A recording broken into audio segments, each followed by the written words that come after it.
Today we are looking at creating bespoke film looks in cooperation with Dehancer.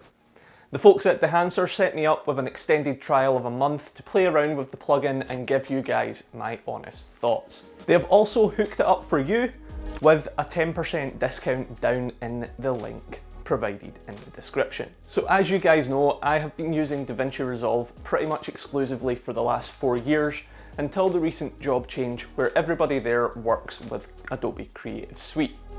That being said, in my personal projects I'm still using DaVinci Resolve, and I've always found it a bit tedious to install plugins. However, Dehancer seamlessly integrates, and the installation was straightforward and very simple. And checking it is operational in DaVinci is equally as simple. Just go to the DaVinci Resolve drop down in the top left of the screen, go down to Preferences, and within the pop-up window select Video Plugins. Ensure that the box is ticked next to Dehancer and click Save. If it wasn't ticked, relaunch DaVinci and that's you ready to create the perfect film looks. Adding Dehancer to your footage is equally as easy. After doing your base corrections in the node tree, go to the library, search or scroll for Dehancer. Drag and drop it onto your footage, and here's where it could get complex. If you have prior knowledge to traditional film and photography developing, a lot of the terms will make sense to you. If you are new, however, it could be challenging.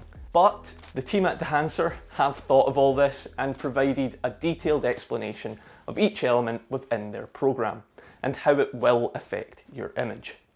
So let's look at some examples. I've went for a studio shot from previous video, the exterior drone shot that you may have seen in another video, and a couple of other shots. As I did mention, it is very similar to the steps you would take in consideration with a developing lab. The two biggest controls within Dehancer have to be bloom and halation, as these are usually only seen in traditional film stock or with use of an expensive filter on your camera whilst you are shooting. I found it very refreshing to be able to use a fully slider-based editing, and you can always break the nodes out for more Dehancers within them to have full control of each element, playing into the strengths of the node-based editing system and being non-destructive. So would I say Dehancer is a must-have? In my opinion, I would say for any low-budget filmmaker it is, as it opens up a world of emulations that can heighten your production value for very little cost in the scheme of things.